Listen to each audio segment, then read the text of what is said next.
और I hope कि जो सजेशंस आ रही हैं तमाम मेंबरान, चाहे वो हुकूमती साइड से हैं या वो अपोजिशन की, जनाब स्पीकर वो बहुत मेहनत कर रहे हैं इस पे, तो इस मामले को बहुत सीरियस लिया जाए। हम देखते हैं कि वफाक साइड पे बाकायदा प्री बजट से जो पहले है वो वर्कशॉप्स होती हैं, वो ट्रेनिंग होती है। अपने प्रेस के भाइयों को वेलकम करते हैं।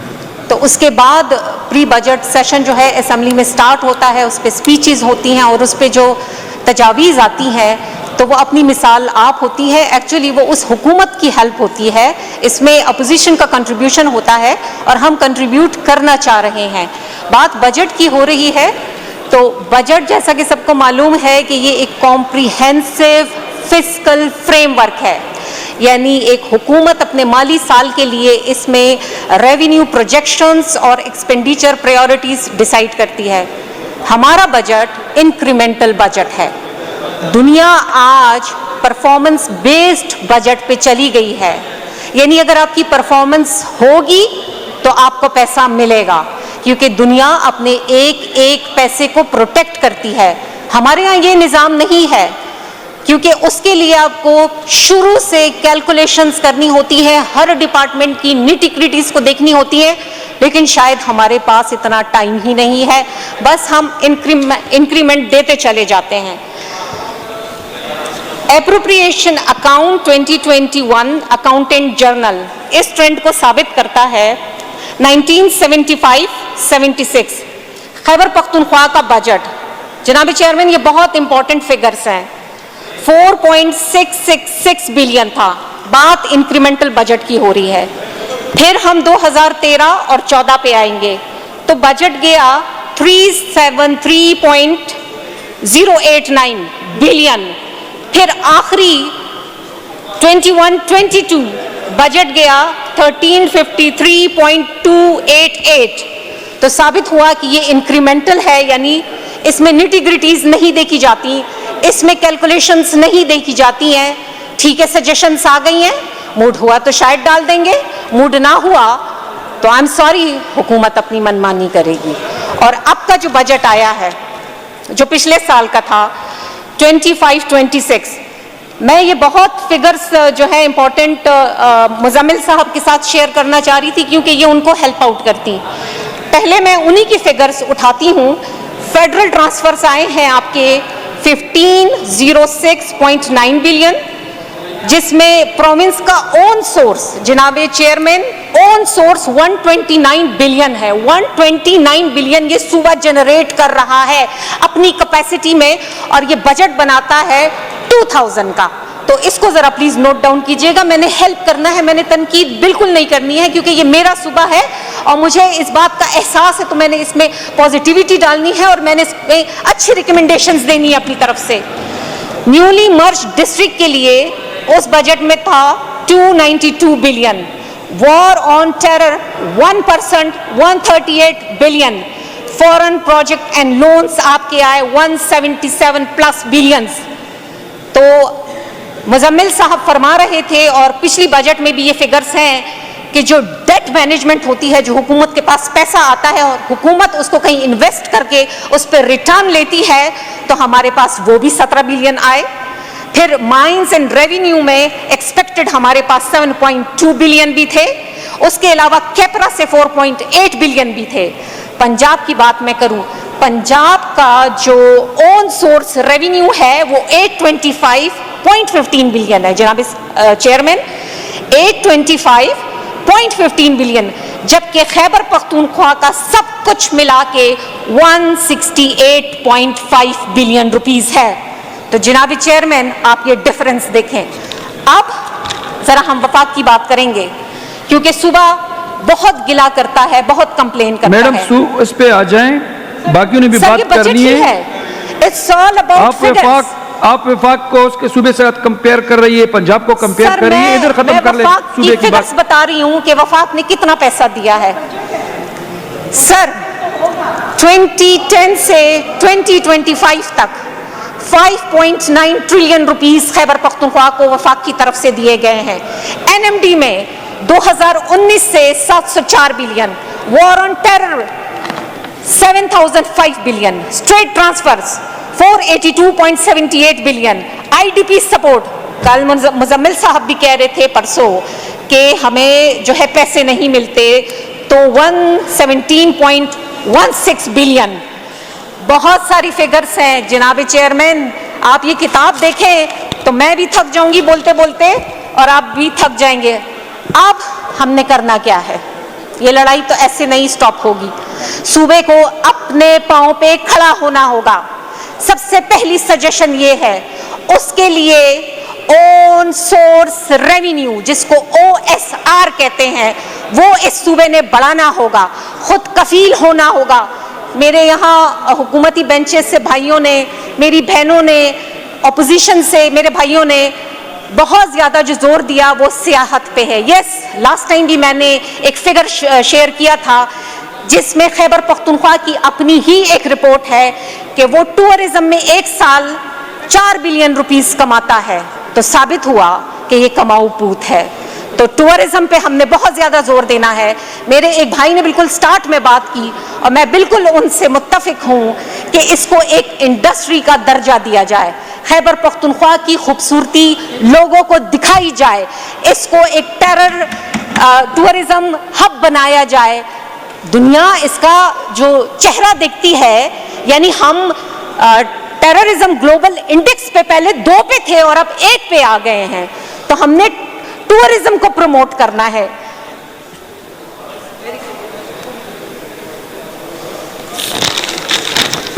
Critical analysis, heavily reliance on federal funds. हम भी बड़ी जली कटी सुनते हैं, लेकिन यहाँ हम हेल्प कर रहे हैं, सुनने में कोई मुजायका नहीं है। जो हकाइक हैं, जो आपके डॉक्यूमेंट्स कहते हैं, अगर वो अपोजिशन की ज़बान से निकल आते हैं तो उसको एक्सेप्ट करना चाहिए, इनकरेज करना चाहिए, क्योंकि वफाक में अपोजिशन बैठती ही नहीं।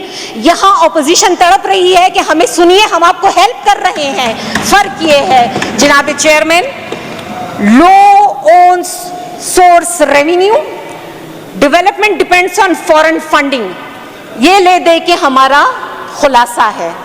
अगर हम दीगर सूबों की बात करें कि वो ओन सोर्स रेवेन्यू OSR पे कितना मुनहसर करते हैं, तो पंजाब 20 से 25% कमा के देता है और वो 75% दे दें। आप सारा टाइम इसी पे ज़ाया कर रही हैं। मैं आ रही हूँ। OSR 5 मिनट का टाइम है मैडम, माइक बंद हो जाएगा 5 मिनट के अंदर। तो सर मैं ये उम्मीद कर रही थी, तो ये इस नहीं, अगर घंटों के 2-2 घंटे तकरीर के नहीं है, अभी ज्यादती होगी सर। मेरी आपसे प्रपोजल आपने देनी है, दे दे, नहीं देनी तो ये मेरी आपसे रिक्वेस्ट है। मैं अब हेल्थ से शुरू कर रही हूँ। ये मेरे लास्ट सिर्फ मुझे 10 सेकंड्स दे दें इसके लिए।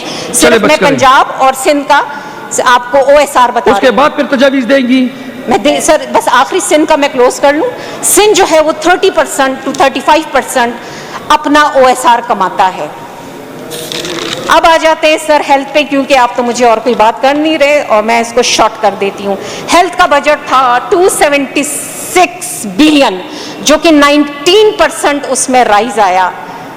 सर ऑस्ट्रेलिया वो भी जब टर्शरी लेवल को डील करती है तो पब्लिक, मैडम आप वो दूसरी तरफ निकल गई, पता नहीं कहाँ से निकल गई। सर मैं कुछ ऐसा नहीं कह रही हूँ, लगता है कि मेरी आवाज आपको अच्छी नहीं लग रही है शायद, क्योंकि मैं 1 बजे से आई हुई हूँ। इस पे आप तजावीज़ दे दे बजट, और 7 बज गए। आप बजट तजावीज़ दे। मैं तजावीज़ पे आ रही हूँ सर। जितने भी पहले तमहीद बांधी, फिर तजावीज़ पे आएंगी। सर प्लीज, जितने भी DHQs हैं सर हमारे डिस्ट्रिक्ट्स में, मोस्टली वो B कैटेगरी है, जिसमें टर्शरी लेवल जो है वो फैसिलिटीज़ नहीं है। CM साहब ने, सुहेल साहब ने, जब उन्होंने करक का दौरा किया था तो उन्होंने वहाँ प्रॉमिस किया था कि मैं आपका DHQ B कैटेगरी से A कैटेगरी में मुंतकिल कर दूंगा। तो मैं करक के साथ साथ पूरे सूबे की बात करूंगी कि पूरे सूबे की जितने भी DHQs हैं सर, उनको A कैटेगरी में कन्वर्ट किया जाए। टर्शरी लेवल जो है उसको फैसिलिटी दी जाए। चूंकि 7 डिविजन्स हैं और हर डिवीजन पे क्वार्टरनरी जो सुपर स्पेशलाइज्ड लेवल है, एटलीस्ट सर डिवीजन लेवल पे उसका कयाम बहुत ज़रूरी है। इससे मॉर्टेलिटी रेट कम होता है, इससे एकोमोडेशन कॉस्ट कम होती है, इससे ट्रैवलिंग कॉस्ट कम होती है, इससे मेंटल ट्रॉमा कम होता है। और ना कि हर बंदा अगर पेशावर रेफर होगा तो पेशावर के हॉस्पिटल्स पे प्रेशर आएगा, तो पेशावर की आवाम उससे रह जाएगी और जो बाहर से आएंगे वो भी मुतमईन नहीं होंगे। तो ये एक सिस्टमेटिक और ऑर्गेनाइज सजेशन है कि अगर हॉस्पिटल को इस तरह देख लिया जाए, इस सेक्टर को, तो खैबर पख्तूनख्वा की आवाम को जो है वो बहुत रिलीफ मिल जाएगा। ठीक है। अच्छा सर, मेरी एक गुजारिश और है, चूंकि मैंने एक तवज्जो दिलाओ नोटिस भी जमा किया हुआ है, डिस्ट्रिक्ट करक में रेडियो एक्टिव एलिमेंट्स हैं, तो वहाँ cancer, heart problem, liver problem होते हैं। अगर वहाँ एक कैंसर हॉस्पिटल बन जाता है सर, आप अपने नाम से लगवा दीजिए पूरे साउथ के लिए जो है, क्योंकि ये मसला आ रहा है। और जैसा कि दाऊद साहब ने भी बात की थी, और वो तो बाकायदा पानी की बॉटल्स लाए थे और दिखाया था कि ये वहाँ इंसान पीते हैं, तो पूरे साउथ रीजन में जो है वो पानी बिल्कुल नायाब है सर, लोगों को वजू तक के लिए नहीं मिलता है। तो पानी पे हमने बहुत काम करना होगा। वहाँ जो पानी में गंदगी है उस पे वाटर फिल्ट्रेशन प्लांट लगाने होंगे, जिसकी मैंने रिक्वेस्ट की हुई है PHED। तो सर साउथ के साइड पे ये बहुत ज़्यादा मसाइल हैं, काइंडली इसको देखा जाए, न कि साउथ बल्कि पूरे खैबर पख्तूनख्वा, क्योंकि हम पूरे खैबर पख्तूनख्वा को रिप्रेजेंट कर रहे हैं। ठीक है सर, एयर एम्बुलेंस एटलीस्ट एक होनी चाहिए, एटलीस्ट। और हमारे पास क्लिनिक ऑन व्हील्स जो फील्ड हॉस्पिटल्स हैं, क्योंकि रूरल एरिया से लोग नहीं आ सकते, तो इसका भी इनेकाद करना चाहिए, बल्कि इससे और एडवांस जाना चाहिए। जो दीगर सूबे कर रहे हैं, हमें उससे और आगे जाना पड़ेगा। हमें बताना पड़ेगा कि हमें फिक्र है, हम फिक्र वाले लोग हैं। इस आवाम ने इस हुकूमत को ये तीसरी दफ़ा मैंडेट दिया है। हम बहुत खुश हैं क्योंकि हम आपको हेल्प करना चाह रहे हैं। अगर आवाम आप पे एतमाद करती है, हम आपको सजेशंस देंगे कि उनके एतमाद को ऑनर किया जाए। एक गुजारिश और है सर, बजट बन गया, बजट गुजर गया, बजट आने वाला है, कोई परफॉर्मेंस रिपोर्ट नहीं है, कोई फोरेंसिक रिपोर्ट नहीं है। अगर हर डिपार्टमेंट अपनी परफॉर्मेंस और अपनी फोरेंसिक रिपोर्ट देता है तो इससे अंदाजा होगा कि इस डिपार्टमेंट का बजट बढ़ाया जाए, ये सही कारकर्दगी कर रहा है, इसमें कुछ फ्लॉज हैं या नहीं। ठीक है, आपको लास्ट टाइम हमने 276 दिया था बिलियन, इस बार हम आपको 300 से ज्यादा दे देते हैं, क्योंकि आपकी परफॉर्मेंस बहुत अच्छी है। ये उस सेक्टर को, ये उस डिपार्टमेंट को इंकरेज करेगा। एजुकेशन 363 बिलियन, जिसमें 11% राइज आया।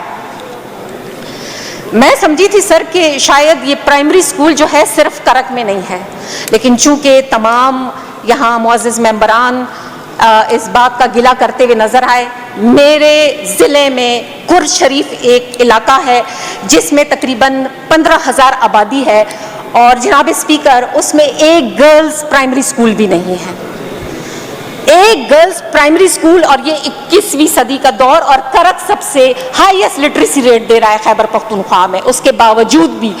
तो ये छोटी छोटी बातें कि इस लेवल पे प्राइमरी स्कूल्स भी ना हो सर, एक ख़ास इसमें बेंचमार्क बना के, एक सिस्टम बना के, अगर 5 गांव हैं तो उसके लिए प्राइमरी स्कूल, सेकेंडरी स्कूल, 3 गांव हैं तो इतने प्राइमरी स्कूल, इतने सेकेंडरी स्कूल। सर इस पे हमने बड़ा इंटर्न्स और सीरियस वर्क करना होगा कि हम गांव देखें, उसकी आबादी देखें, उसके लिहाज से जो है वो प्राइमरी स्कूल से शुरू हो जाए और तकरीबन हर डिस्ट्रिक्ट में हम यूनिवर्सिटी दें। ये उन लोगों का हक है सर हम पे। ठीक है। चाइना ने सर कुछ 1-2 साल पहले हमसे 2 लाख एम्प्लॉयमेंट मांगी थी, एजुकेशन। सजेशंस दे रही हूँ, हमारे पास AI में ट्रेन लोग कोई नहीं थे, डेटा साइंस में नहीं थे, हमारे पास दीगर जो एडवांस उलूम है उसमें कोई था ही नहीं। बमुश्किल हमने शायद 100 लोग जमा किए होंगे पूरे खैबर पख्तूनख्वा से, तब वो गए होंगे। तो हमने ऐसे सब्जेक्ट्स के लिए इंस्टीट्यूट्स यहाँ पे बनाने हैं स्किल्ड। अच्छा sir, out of school children की बात हो रही है, तो वाई नॉट के उनको अट्रैक्ट करने के लिए, और चूंकि गुर्बत से ताल्लुक है तो क्यों ना स्कूलों में मिड डे मील, न्यूट्रिशन, इस पे फोकस किया जाए। तो शायद माँ बाप ये सोचें कि तालीम के साथ साथ बच्चों को सेहत भी मिल रही है, तो ये एक इंकरेजिंग स्टेप होगा। ठीक है। मैडम बात नहीं तो 15-20 मिनट ले लिए बस, खुदा के लिए बाकी को भी टाइम देना। सर बस मैं वाइंड अप कर रही हूँ। आपकी बड़ी मेहरबानी सर, आप मुझे टाइम दे रहे हैं, बहुत आप मुझे ज्यादा सुन टाइम रहे आपने ले हैं। लिया। बड़ी मेहरबानी सर आपकी, मैं बड़ी मशकूर हूँ। अच्छा final सर, कर, एक मिनट में final गर्ल्स कर कम्युनिटी स्कूल सर, मेरा वास्ता पड़ा है इन खवातीन से, ये बार बार मेरे पास आती रही हैं कि एक तो हमें तनख्वाहें नहीं मिलती हैं सर, इसका नोटिस लिया जाए, और दूसरा हमें परमानेंट नहीं किया जाता, जो एक खास ड्यूरेशन है, लेट्स से 5 साल है, 8 साल है, 10 साल है, तो हम तो वैसे ही बैठे हुए हैं, तो हमारी इन खिदमात का क्या फायदा कि हम परमानेंट भी नहीं हो रहे और हमें जो है वो तनख्वाह भी नहीं मिल रही। सर इस पॉइंट को भी बहुत ठीक है। सीरियसली देखा जाए। ठीक है।